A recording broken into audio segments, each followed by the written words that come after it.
All right, welcome to Beyond the Bones episode. Geez, I don't even know what. We're getting up there.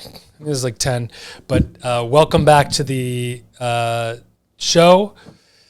DAC Caldwell. I gotta start this one with an apology because we already did one of these. Maybe was it a couple weeks ago, and it was the old. Let me check out how this went, and I pressed the wrong button and there was no sound. So that is embarrassing, and I got to apologize because we spent a good hour and 20 minutes, but most of your time. And that was an amazing conversation that will never be heard again. So, but I learned a lot.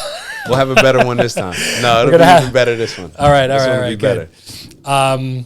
So you just finished off having an inaugural event that I want to get right into because it was very interesting. Unfortunately, I missed it, but I saw some pictures and I loved the energy that was going on, and I want to hear all about it. So tell us about this weekend. Right. So we had our first men's retreat down in Miami, and it was just based around a need.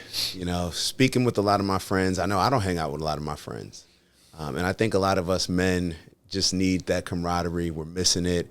I feel like manhood goes through different cycles. I always go back to that saying where it's like hard times create strong men create easy times create weak men create hard times. I go through that, and I feel like we're just in that cycle where camaraderie is needed now more than ever.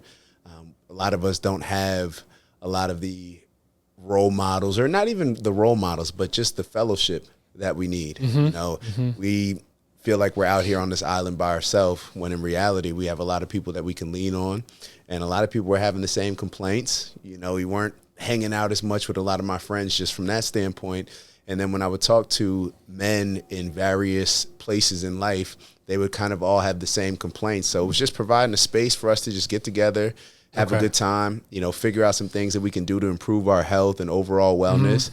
And it was just good energy. We had the yacht. It was a beautiful boat that we went on, one of those houseboats, actually. Oh, nice. So it was a houseboat. We had massages on the boat, meditation, acupuncture. It was just a real good time.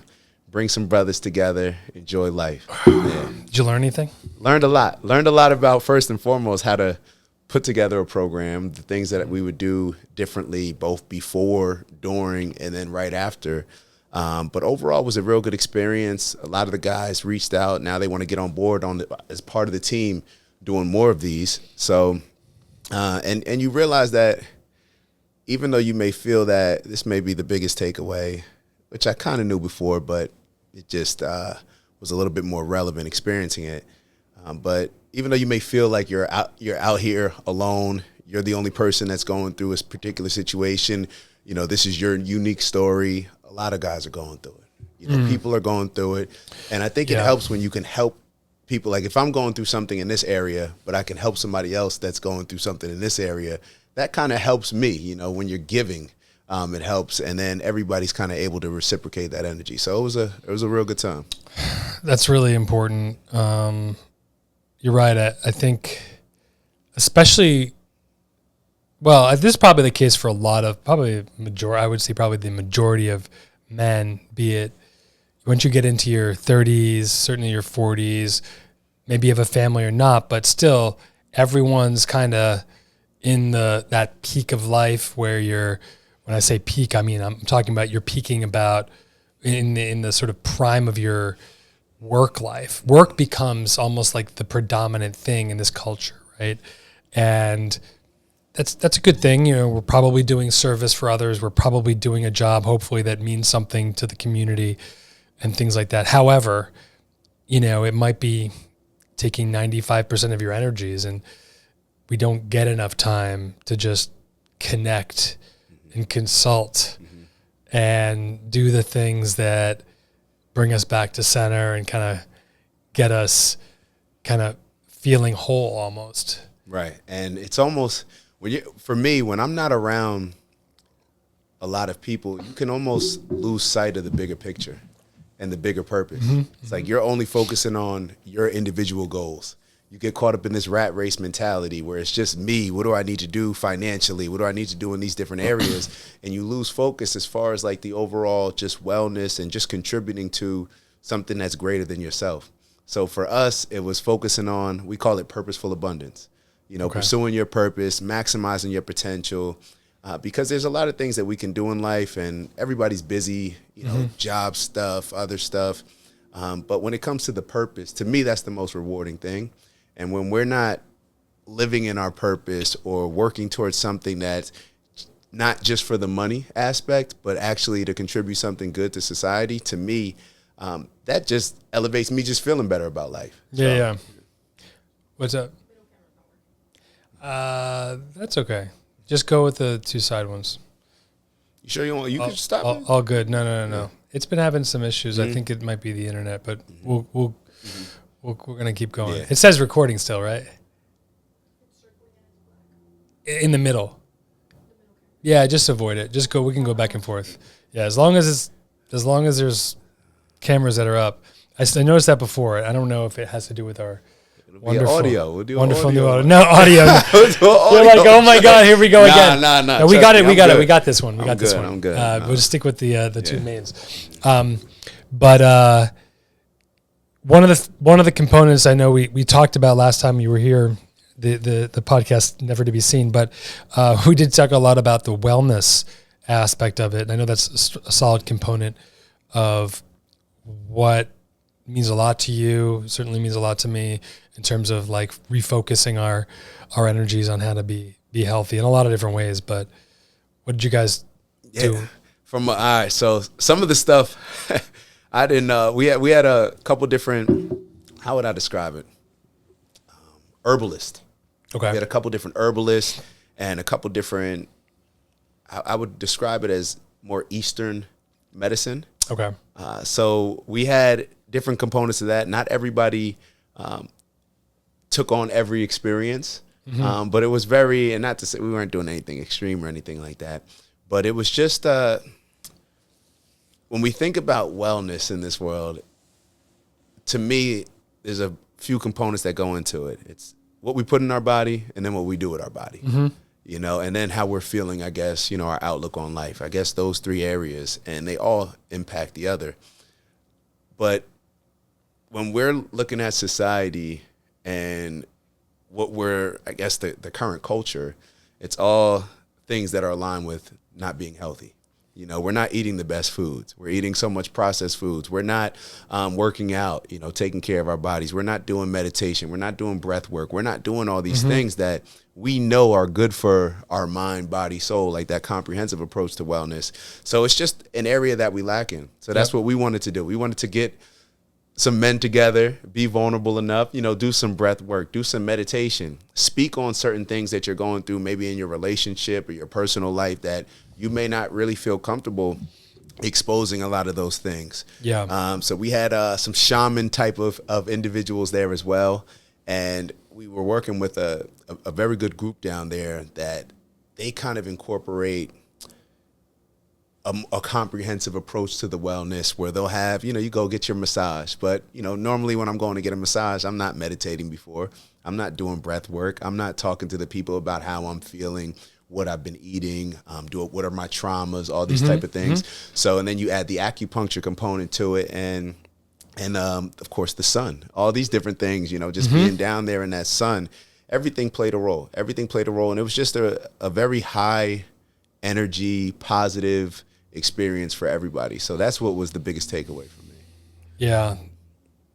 I think we're coming upon a time of greater awareness of how we treat ourselves. We still have the mainstream, you know, you go to the grocery store, you see all the cereal boxes with all the junk and coloring and all the stuff that, you know, it's an example, but all the things that are sort of poisoning our bodies, things that are in their drinking water, things that are all around us that we have to be mindful of, and it can be, you know, somewhat overwhelming. But I do think that as things become more, we'll call it popular to be aware of, the more we can kind of get strength from each other to kind of say, you know, we're going to say no to this, we're going to say no to that. That's we know that's not good for us. And it gives us the ability and strength to, I think, make the right decisions for ourselves, for our families, for our kids. And it makes for a stronger person. It also helps, honestly, exercise your willpower, because there's the stuff that, you got like Dippin' Dots. I don't know, no. But You're terrible. I don't want to be a Dippin' Dot like target here. But, those sort of things, nerds, like, all these different things that are like, we know are bad for us. They're candy, but like when you're doing these things over and over again, it's going to have a detrimental effect on you. I think the analogy I always go back to is, it's like putting diesel into your Ferrari. It's not a diesel engine. You give it what it needs. It's not going to run well otherwise. And, we are slowly coming to understand at least what we shouldn't put inside the engine.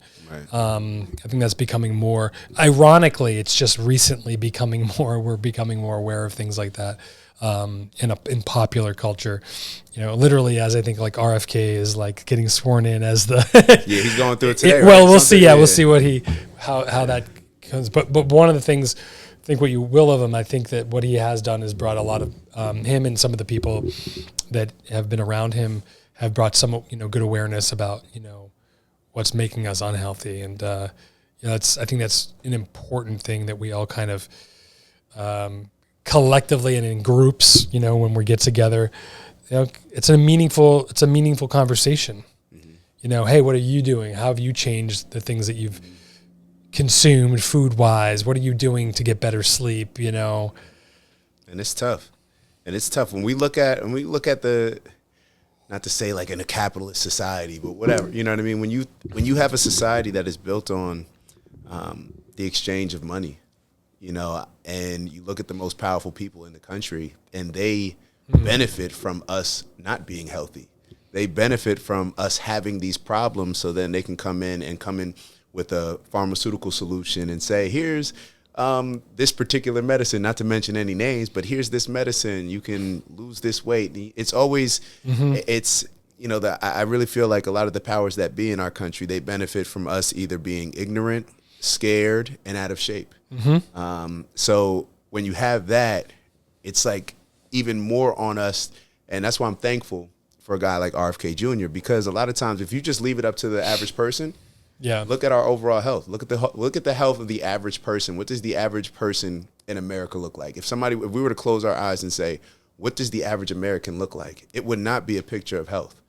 Just being honest. So of course not. So who are the people, like, why isn't the health and wellness being incentivized? Mm-hmm. Why is just the health care, and when I say the difference between health care and health and wellness, like, why is it more so responsive rather than proactive? Yep. Why is everything just, okay, now that you're unhealthy, no problem, we got this solution for you, rather than, hey, this is how you aren't going to be healthy. Or you don't have to worry about being unhealthy. Incentivize that rather than the opposite.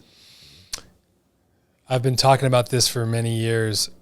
I even had, before I really understood how the incentives were aligned, I naively, I happened to be involved with this organization, and I was at a golf event, and I met one of the physicians inside of New Jersey's largest insurer, and got to talking to him, got his information, connected with him. I said, I have some idea about, look, we know food is we know food is medicine, right? If you eat the right things, it's gonna help people be more healthy.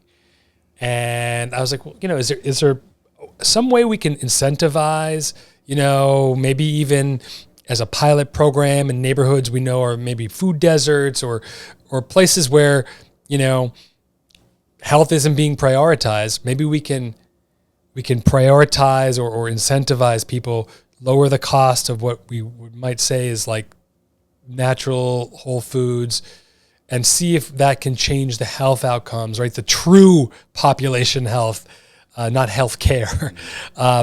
In a particular, we talked about this. Is there a way to like set up an incentivization for food, right? We talk about food stamps, but it goes to Coca-Cola. I mean, you're just fueling a system that profits off of our illnesses. So long story short, I had this conversation, we talked about this, and, I was like, this makes perfect sense to me. Like, why hasn't it been done before?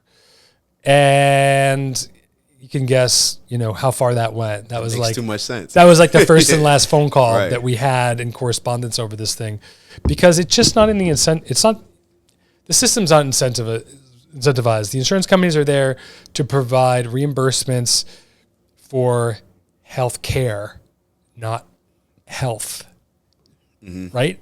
And there's a very specific distinction between that. And so and by the way, if everyone's healthy and there's no health care being delivered, well, the insurance company is not going to be making too much money. So, you have to understand there is an incentive for illness. Illness is incentivized in our system, and I don't know. What you started off saying, food is medicine. Yeah. So I 100% agree. And as I've gotten into more of the herbs and making my own teas and going into our herbal cabinet and seeing like, okay, how am I feeling today? Okay, I'm going to take this. I'm going to have some tribulus fruit instead of a pre-workout. I was never into pre-workout or anything like that, but I'll drink tea while I'm working out because it has a lot of these components. Tribulus fruit? Tribulus fruit. What's that? You can have moringa. It's just a herb. Yeah, there's different things. These are just plant medicines. Okay. So they're just plant medicines. And to your point, if the kitchen is our food, if the kitchen is medicine and our food is medicine, then that means that they're directly competing with Big Pharma. Obviously, Big Pharma is very powerful. So when you have the food that's supposed to be medicine competing with Big Pharma, but then in America you have the Food and Drug Administration. How are you? Drug. It just doesn't seem to be. It seems like there's conflicting interest there. Yeah. Because obviously they want to feed us food. Where if I'm selling drugs, then I want to sell drugs. I want to solve a problem. Right. With this particular target market needing my drugs. So in order to get them to need my drugs, I need them to eat food that are going to make them need the drugs. So therefore, I need to feed them food that's going to make them unhealthy rather than healthy. So this is why, going back to the RFK situation, RFK Jr., like him, don't like him, like his politics, don't like his politics, he's been willing to challenge a lot of these organizations and these powerful people that a lot of others who are aware of the situation have not been willing to. 100%. The fact that he's been willing to get out there. No, listen, his whole career, he's gone against the grain and countered, popular directions that aren't congruent with like sort of the natural way, whether it's an environmental cause or in this case, chronic disease that's caused in large part by the things that we consume. I think, like I said, I'm really pleased that we're heading in this sort of general direction, trending in this direction in that way. And, you take the wins because we're in turbulent times. We're heading into maybe more turbulent times. Are we going in the right direction? We're going in our direction, whether, we think it's right or wrong, and it's when you can at least identify something that you can say, okay, yeah, like I think you can see that there's really a good side and a bad side in this one. I don't see like a balance there. I think we need to get back to our physiology, our biology, and like what we resonate with. Can you imagine like we're just walking around wondering why we're ill? Like we have these like very sophisticated bodies that are just sick, and is it just circumstance? We're just destined to become ill. Is that just the natural? I literally thought that when I was in medical school, like, oh yeah, at some age point, I'm going to start getting hypertension, right? I'm getting a high blood pressure. Like that was my mindset because I didn't even really deeply consider the concept of how ridiculous that was, that I believed that we're all just destined to get onto medications, and you learn, okay, when you get to a point where you have high blood pressure, you start hydrochlorothiazide, then the next tier up is like an angiotensin, ACE inhibitor, whatever, and on, or beta blockers. And that was just, all we learned is when this happens, this happens. And then when it's still not good, go to number 2. And then when that's not good enough, or they have a side effect, go to number 3 or use number 3 and 1. Never understanding like, oh, by the way, yeah, diet and exercise. What is that? What was going on in the diet to begin with? And so all these things are so, we're afterthoughts. I just learned how to be a good diagnostician and be a good prescriber. And in my case, ultimately to be a good surgeon. And listen, there are surgeries that need to be done for people. You fall off a ladder, you break your bones sticking out. You need that skill. Someone needs to do that. But there's probably a good portion of what I do and other surgeons like myself, orthopedic upper extremity specialists who probably are operating on people who have tendinopathies that probably are related to dietary and lifestyle changes. And I've had some conversations with patients, but that's not a conversation you can have in 10 minutes that you can turn the tide. And so you try, some of that, but then, keeps going. It's hard to manage that. They've got diabetes, pre-diabetes, or not, and still just have inflammation in their bodies. You're going to want to give them relief. You give them cortisone, doesn't work, after a while. And then you say, let's just do a little procedure. We'll cure it. But ultimately, we're not getting to that root cause, right? That root cause of what's causing the underlying disease, which, by the way, there's probably smoldering chronic disease in their their systemic organs, heart disease, kidney disease, et cetera. And, that's where we need to be as a population, as a society. And we're getting there. I'm encouraged by that. And I think people are a little bit more receptive to it. The advent of continuous glucose monitors is really helpful for people to see, when I eat this bread, my glucose skyrockets. And guess what? Your insulin is going to be correspondingly high, which is going to lead to disease. And so I think, again, we're moving into this advent of technology and transparency. So I think it'll suss itself out, but we're definitely not in the golden age yet. Yeah. And we're dealing, the enemy is very powerful, has a lot of money. I was looking at this interview with Oprah. She just did an interview with a doctor, and it was pretty much just a campaign for a lot of these drugs that they're now putting out for weight loss. Mm-hmm. And they're, of course, only picking out people that had good results.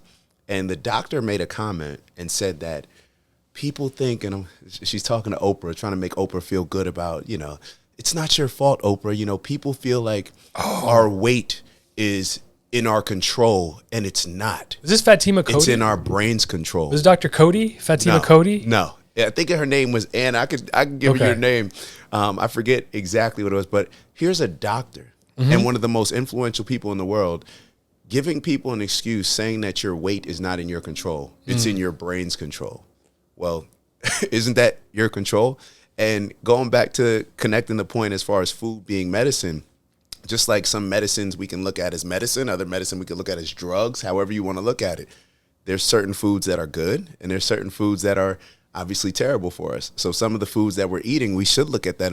That's a bad drug that we're eating. Mm-hmm. That's a bad drug. So it's when we have the celebrities pushing certain things because of their own financial benefit, it can be tough. But then we have the Dr. Casey Means too. So yeah, Oprah's a funny kind of example of that, because that's her whole career has been weight loss down, or weight gain, weight loss, and whether it's Weight Watchers and now more of these drugs. So time has passed her by. Like, we've really, I think, gotten to a new era of people who are talking more intelligently about what's right for us. It's not about a diet. It's not about a medication. It's not about a program that she's selling or a weight loss medication she's sponsoring.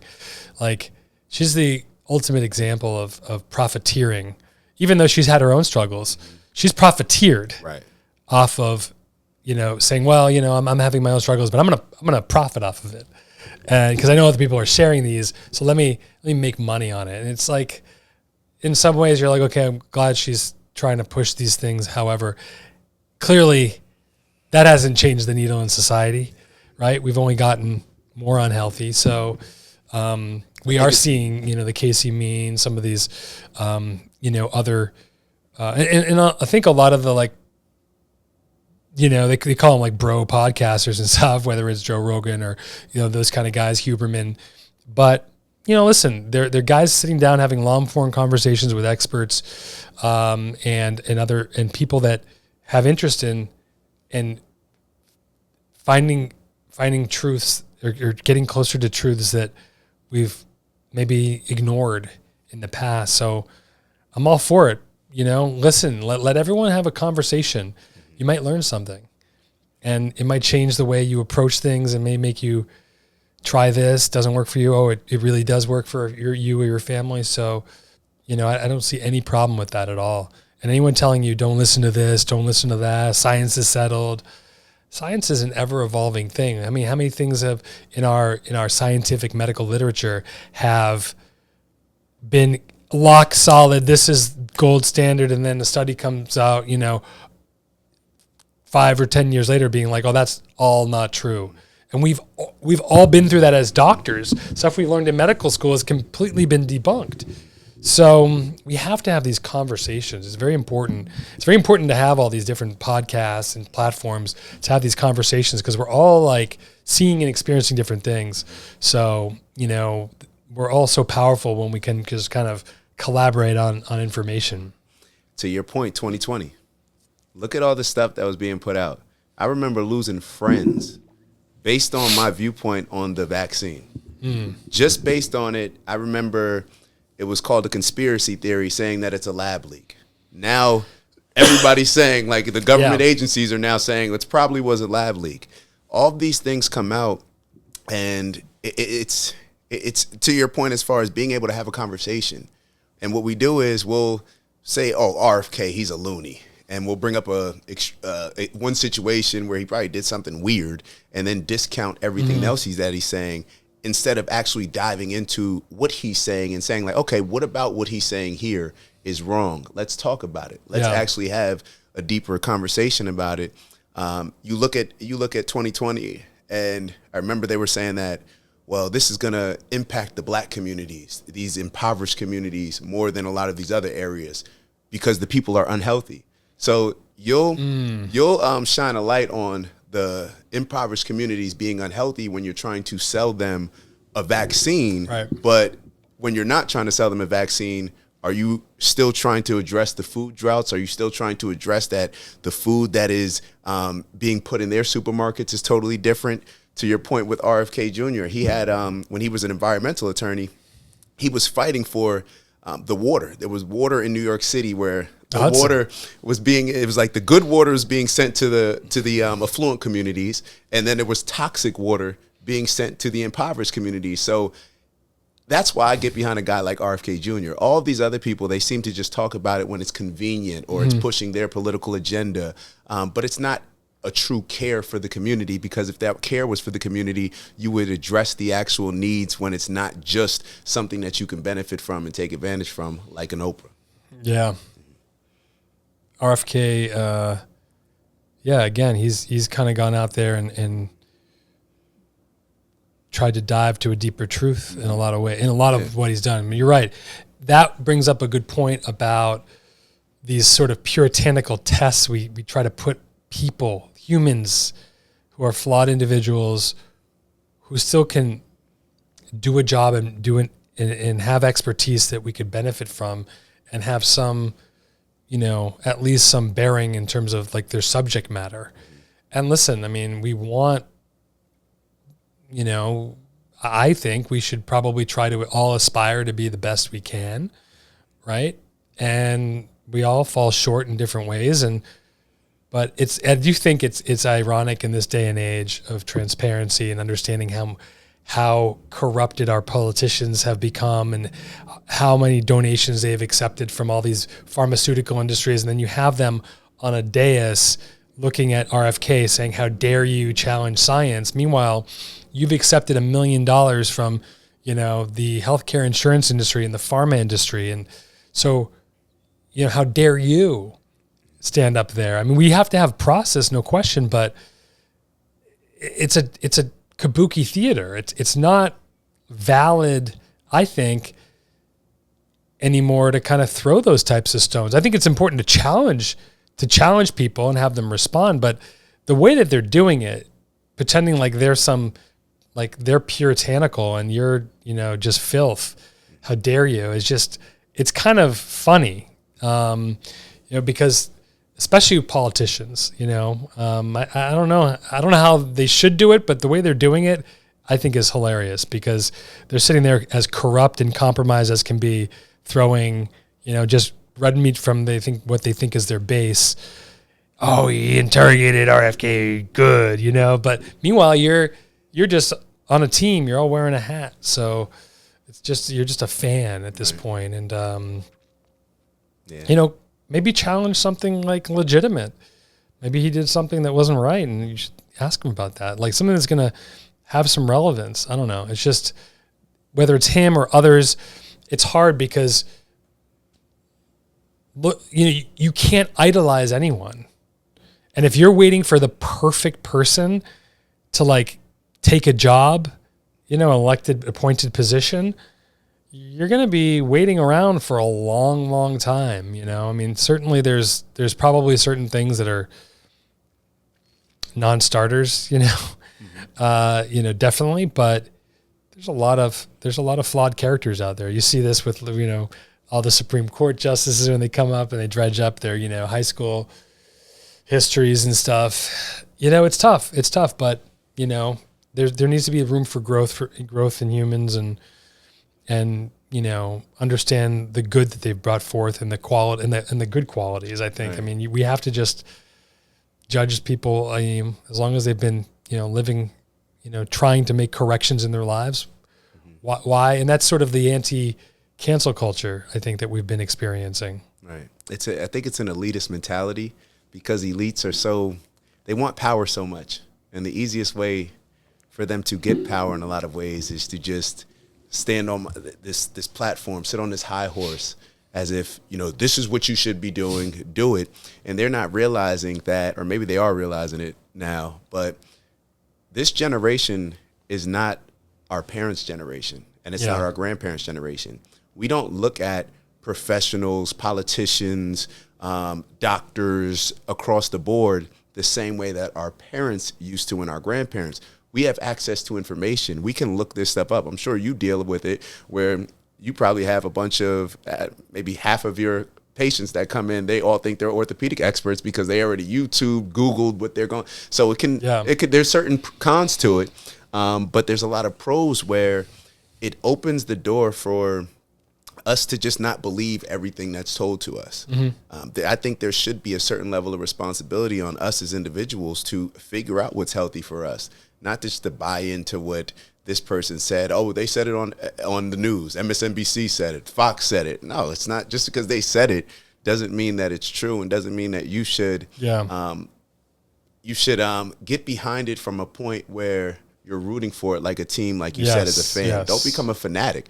There's certain things and give grace. There's certain things that this side may say that you agree with, certain things that this side may say that you don't agree with. When we become fanatics and get on teams, we don't even realize that we're only hurting us, the common folk. We're just helping the politicians. We're surfing emotions. Right. And it's everything they do is to try to emotionalize us. You look at the news, it's like, okay, how can we scare them into doing this? How can we scare them into thinking this, with the overall goal is to get them to think this particular way because it lines with our agenda. Yep. Be a free thinker. Be okay with the fact, I'm a part of this political party, but I don't agree with everything that this political party or in anything. You dislike this person. I think that we need to just kind of take a step back, be more free thinkers, give a little grace, and be okay with being wrong. Yeah. Accept that, you may be wrong. You may feel some type of way, super strong in your stance and position today, and tomorrow you may think, you may be presented with new information, and hopefully with new information, you have a new perspective. I heard that this term, I think it was Simon Sinek. I don't know if it was his or he just borrowed it from someone else, but he said, "I have strong opinions loosely held." Wow. That is, can I speak on that for a second? Yeah, because I deal with this a lot. And I try to pay attention to how I'm saying certain things, because a lot of times I'm saying things and I'm passionate about, what I'm saying, but I'm totally open to the fact that I may be wrong. Mm-hmm. And you say that a lot. It's like, I want people to know, like, I'm going to do my due diligence, do my research. So therefore, when I'm presenting an opinion of mine, it may feel like, oh, this person is just not willing to budge. No, just go back and look at my videos from 5 years ago. I thought totally different than I do now, because I'm open to new information and a new perspective. So could you imagine if you weren't, though? Think about how boring you'd be listening to yourself talk about the same thing over and over again. At some point, you'd have no growth. And I talk about this with my son, when it comes to his things that he's doing, learning, playing basketball, which is like a discipline that takes time and growth. I'm like, you need to focus on less about identity and more about growth velocity. The people that are growing the most and the fastest will become by far the most successful in whatever that thing is that they're in. And for him, it needs to be, right, I was talking to him, like, it's got to be schoolwork, learning. It's got to be, the sport you're playing, basketball. He's got a brand now, so he's got this thing going on. And I'm like, but growth velocity. But that's the case for all of us, because we all need to have that mindset. It's a growth right? It's a growth mindset. So when you have a growth mindset, you're not attached to, oh, this is who I am, and I got to just keep digging in and defending. Like, no, just keep learning and talking and growing. And yeah, I have this opinion, but guess what? Like, I've learned more. And guess what happens when you get more information? It's harder to have a strong opinion. Now you're like, okay, well, maybe this actually could be true as well. And as a surgeon, even in what I do as a profession, there are things that I'm like, that you like, this definitely is like, this is the way you treat this. And then as you do more and more of it, you're like, well, but this happens, and maybe we need to do, because every good thing has, some side effects or downsides. And so as you learn more, you're like, well, maybe I'll do this, or we can do this instead, or maybe we can. So the more information you have, the more experience. This is where it comes into hours, right? How many hours have you done something? You get more and more experience, more and more information. You're going to grow from a enlightenment perspective, which is going to change your opinion from something probably that's strong. It might be strong in a more reinforced and broader way. And it's so important. And a lot of times, a lot of us don't allow for that, right? Because it's almost, you almost feel bad too if you dug in hard. It's like the sunk cost fallacy. Like, I'm all in. I got to keep going. I got to keep digging because I've been digging, and it'd be too embarrassing to say I was completely wrong, And it's not. It's freeing.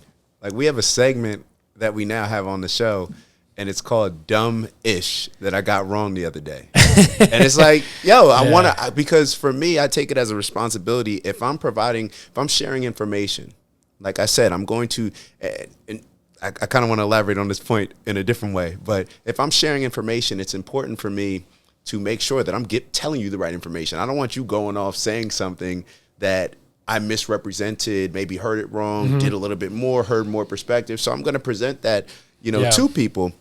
But to the other point where I was going to say is, I think as society, like, we've become so sensitive in certain ways where it's like, if somebody says something that doesn't align with how we see it, then there's this automatic pushback. I can remember being in school. I had to change the things that I was taught being in school. In school, I learned that when you're giving your opinion, in an opinion piece, you don't say, I think, or in my opinion, or I believe. You just state whatever that thing is. And I've Which learned school the is hard this? way. I'm telling you, when like you're writing high a school? paper, you don't write like, oh, I believe, or you write the exact whole foods are healthier than processed foods. Right. Based it's like a thesis. This, yeah, right. It's like a thesis, right. You don't say, in my opinion, or I think, I believe. You don't say that, but the language has changed. Yeah. The language has changed because now when you present things that way, and that's why I say now, like, I may be wrong. Like, based on, like, I feel strong about this, but I'm totally open to the fact that it may be wrong. A humble posture of learning. You put yourself in a position to be like, don't take my word for it. Do your own independent investigation, right? And come back to me. I have conversations with people where it's like 15 years ago, we had conversations about politics, and you literally have the same talking points that you had 15 years ago. Right. I've gone to my buddy's event. My buddy's dad, how can I say? Well, it is what it is. His dad was involved in a lot of the NAACP stuff early on with the civil rights movement. And I went to an event that his organization threw, and it literally felt like I was in the 60s. Like, I was sitting here like, yo, this is like a time, like, it's like I time traveled. And I'm like, damn, like, we're really in a place where we have the same thought process to fix these problems that we've had. You're trying to use the same solutions that clearly have not worked for the past 60, 70 years, but you're not willing to budge. You're not willing to change your perspective. And you're it's like it's sounding so outdated. You're not keeping up with the times. So it's people fall in love with their thoughts and their opinions, and it's very freeing. It's hard to admit when you're wrong, but once you start admitting when you're wrong, you don't even care about it. It's like, oh, yo, I was wrong because I benefit now because now I'm learning something. Yeah, I learned something from this convo. You didn't. I did. So thank you. Yeah, that's like a superpower. In a way, right? Admitting you're wrong. It's something that not a lot of people have the power to feel like they have the power to do. Yeah. You got to be confident, I feel like. People are so insecure. Yeah. You know, it's like hard to admit. Like, you feel like, I don't know. Like, all you got to do is look at probably your friend. I don't know if you have a group chat with your friends and stuff. Like, it be stuff in there where people are acting so sensitive and just so offended by stuff. And for me, it's just like, I just, doesn't really bother me. Yeah. What do you think about, you brought up the NAACP and then sort of like this, I know kind of, we've had these conversations before, but even you've changed my opinion a lot about the affirmative action stuff, the DEI stuff. And I know, you a little bit about, I don't want to, has your mind changed at all in any way on that? Or has it pretty much been solid? It's shifted through. Even more. Like, I'm open to like DEI and affirmative action. I have conversations with my dad. My dad benefited from those programs. So I benefited from those programs. However, just because you start off using training wheels doesn't mean that you use training wheels for the rest of your life, because a lot of these programs where some kids need a jump start. Now, let's say my dad got an opportunity where it was a program with City College. Shout out to City College in New York, forever indebted to them, where they had a program for kids that could not afford college and did not have the grades. We're not at an academic standard. So therefore, they brought them in. It was a 5-year program. You take remedial classes until you catch up, and then you go on. And even my dad admitted that because it was a program that was just given to people, a lot of people didn't take advantage of it. A lot of people didn't take advantage of it. And I always related, like, with DEI, to me, our biggest problem is our mentality. So when you look at DEI, it's just another one of those things where black people, first and foremost, act like it's theirs. Like, I was listening to a show the other day where we're like number 7 on the list of the people that benefited from the most. It's like white women, the LGBTQ community, disabled people. Even they had white men on there. Like, it was something, it was like Asian men. And I'm like, yo, black people are always hustling backwards and on the front line of fights that, in my opinion, you don't even realize how they're hurting you. You're just so emotionally engaged to it because you've been convinced by people that need you to think this particular way for their own agenda, that you end up fighting a battle that doesn't even benefit you. When it comes to DEI and what it's turned into, it's kind of morphed in from when it was initially presented to us compared to now, where it's like, I don't believe in diversity of employees. I believe in diversity of ownership. If I'm interviewing for a position with you and you want to hire a Greek guy and you're not hiring me, I see that as an opportunity for me. All the successful cultures that I study, when they get denied something, they use it as a rallying cry to unite amongst their group and then to create their own and then let them compete against that other group. When I look at the Negro Leagues, this is like the best example that I can give, because shout out to my Uncle Dovey. He was second right after Jackie Robinson, first in the American League, my great uncle. And it took a Jewish lady at the Yogi Berra Museum to give me an entirely different perspective on black players moving from the Negro Leagues to the major leagues.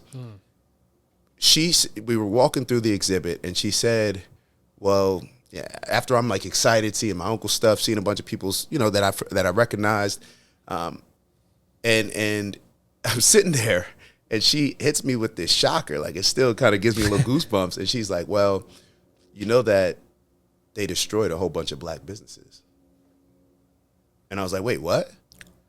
Every black person, because they were so obsessed with being accepted by the white major league, the black players, the best players, decided to leave all of those black businesses that were flourishing. The Negro Leagues, go ahead and look it up. They were doing better, selling out the Major League Baseball stadiums. Branch Rickey, who decided to sign Jackie Robinson, did not do it because he just had this high level of integrity. He made a business move. He saw that black players are exceptional, because a lot of the Negro Leagues would play against the major leagues. They would have their all-stars play against each other. The Negro Leagues would win. So he made a business move based on the value that Jackie Robinson brought to the table, the meritocracy, the merits. What Jackie Robinson did, and what a lot of the players did, they left the Negro Leagues and they went to the major leagues, and the Negro Leagues plummeted. Mm-hmm. They destroyed those black businesses. Every single one of those teams was black businesses, and there were a lot of business that go with those black teams, whether it's concessions, whether it's people taking the tickets, all the things that are aligned with that community that a baseball team brings. Mm. So here you have people that are so obsessive in being accepted by this other group that they don't even realize that they're harming their individual group. So how I look at it with this is, why are you fighting to be accepted by people that don't want to hire you? Just go create your own, compete against that same group. That's an opportunity and a rallying cry. Most of the time, we're not just going to do something. We have to be triggered to do it, right? We have to be forced to do it, where it's like, okay, they're not allowing us in, so we're going to create our own. Okay, now we have some momentum. We have something to get behind. So if you see that as an opportunity, let your business compete with their business. And then once they see that you guys are competing and that you have a certain value that you bring and you may be beating them, I bet you now when you go to, if you want to work for that company, your value, you'll have a lot more leverage. So that's what I believe in, diversity of ownership. If somebody doesn't want you to work for their company, so what? Like, if I'm the owner of a company, I don't want somebody telling me that I have to have a certain quota, hire these type of people. I'm hiring whoever I want to hire. I can understand that. So I'm also going to have a different mindset when it comes to, if you do not want to hire me, I don't want to work here.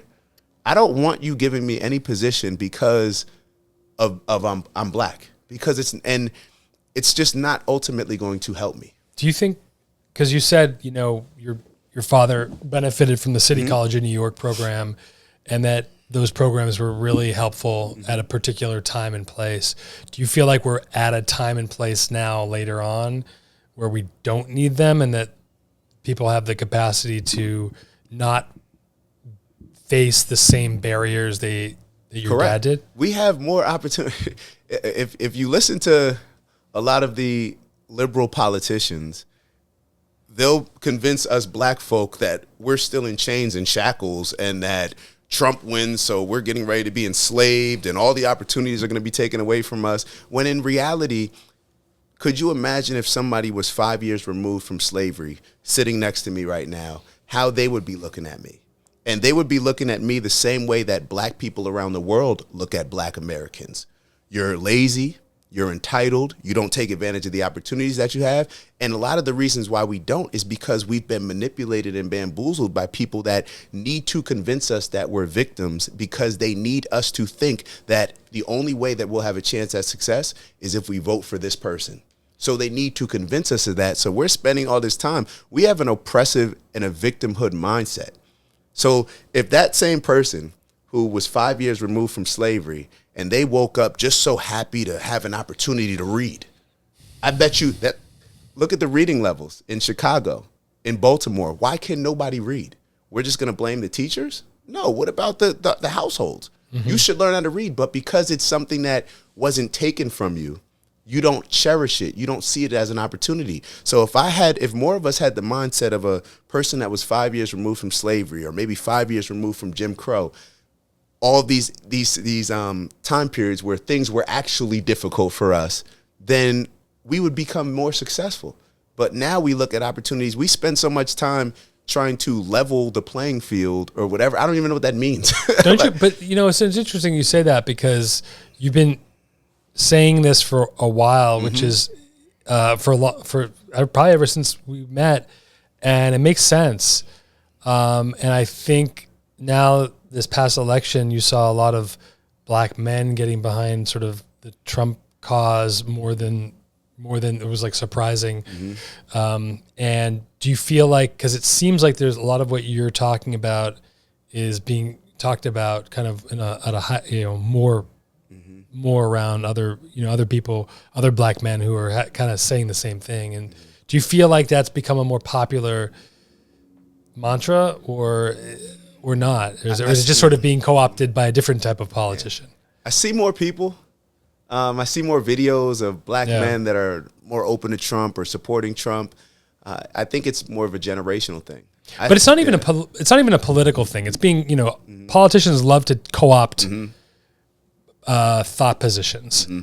It's more, for me, it's less about the politics. I was just using that as an example of like, oh, he's tapping into something that's happening in mass, like, because he kind of, just like another politician, he'll just manipulate stuff more skillfully even than the other guys right now. And so, but are you seeing from a community perspective the stuff that you've been talking about? Are you starting to see others talking about that on a larger scale or no? Yes and no. If I'm speaking to my peers that are around my age, yes. If I'm speaking to my dad's generation of men, absolutely not. And I think a lot of it is because, specifically with Trump, I think he represents a lot of the things that my dad and that generation of men felt like they couldn't do. Where they were raised, where my grandparents probably said, hey, you can't do this, you can't do that. And now Donald Trump's doing it, whatever. And people are actually embracing it. So I think that when my dad and his generation see certain things, they just will never be open to even hearing, a guy like Trump's perspective. I think our generation is a bit different. I think we see a little bit beyond, well, and this is how we're raised. Black people, you're raised, Republicans are racist, Democrats are for the people. But when you actually start looking into it, you question things. And when you question things and you're not really understanding the answers that are coming back, and you're focused more on results, and you're a little bit less emotionally engaged and tied into it, like our parents' generation, because of their experience with racism and everything else in this country, then it allows you to free up a lot of that emotional connection and speak and see things from a more logical standpoint. With Trump, I don't think the biggest thing that Trump can do for me is do nothing. Do nothing. Because when you go back to when Lyndon B. Johnson became president, when the social programs that he was putting in, the welfare, all these things that were supposed to be assistance for people, it's kind of a thing that he allegedly said, that he'll have Negroes, and I think he used a different M word, but he'll have Negroes voting Democrat for the next 100 years based on these social programs. So it's like, now when you look at the impact of things, it can kind of make you look at them a little bit differently. And it's these are the same things that Malcolm X talked about this. I know he described like the Democrats and Republicans as foxes and wolves, where the wolf, is your enemy or whatever, that's the Republican, or this is how he was describing it at least. And he said the fox is going to come in, look like it's smiling, look like a cuddly creature, but will in a lot of ways be more dangerous because they're going to lure you in and then rip you to shreds, that type of thing. So it's I think it's just generational. I believe that if we just remove as much emotional ties to it as possible, then we'll just be able to think straight. Yeah. The people always have the power. They just don't realize it, and they can't coalesce around things. So then they get played out by politicians, regardless of party. It's just a matter of who's playing you and who thinks they can play you in mass. So I don't know. I'm even with all the stuff we were talking about with respect to RFK and the health and stuff like that. The reality is, it always comes back to the same thing. It's the independent investigation of truth on you as an individual. Yeah, it has to happen in mass, but it can't be. It has to be bottom up. Can't be top down. Second, things happen top down. You're feeding out of the hands of people that can control your information and your beliefs. When you've done the work, which takes work, it takes more work, reading, consideration, more reading, thought, prayer, whatever it may be, and then you have a more enlightened perspective, and then you can't be bought and sold so easily. And so that goes for just about everything in your life, I feel like. So it's a lot of work, but it's the only way. Otherwise, you just get... Yeah, you got to look stuff up for yourself. You know, when you're always relying on getting your information from one source, then your ceiling is going to be set at what theirs is. And that's not how we should all bring something to the table. For sure. And you're bringing a lot to the table with some of the work that you're doing with these men's events, and you're going to have another one coming up. We're going to do one in Jersey, right? Let's do one in Jersey. I think we should definitely do it. Get figure out how to curate it around. I don't know. We'll decide between a big Airbnb, maybe a resort or whatever we decide to do. Even if it's just a day event. The yacht on the yacht on the Hudson isn't quite the same. The yacht on the Hudson, not quite the same as the yacht in South Beach. But I'll take indoor spa over that up here. Yeah, we can find a spot. But I'm looking forward to it, man. I think you're onto something for sure. The stuff that, especially not just getting a group together, men in particular, who are have a hard time these years. It's interesting to watch how things have been harder for men, interestingly enough, more recently. And so, they're refocusing on that. It's really valid.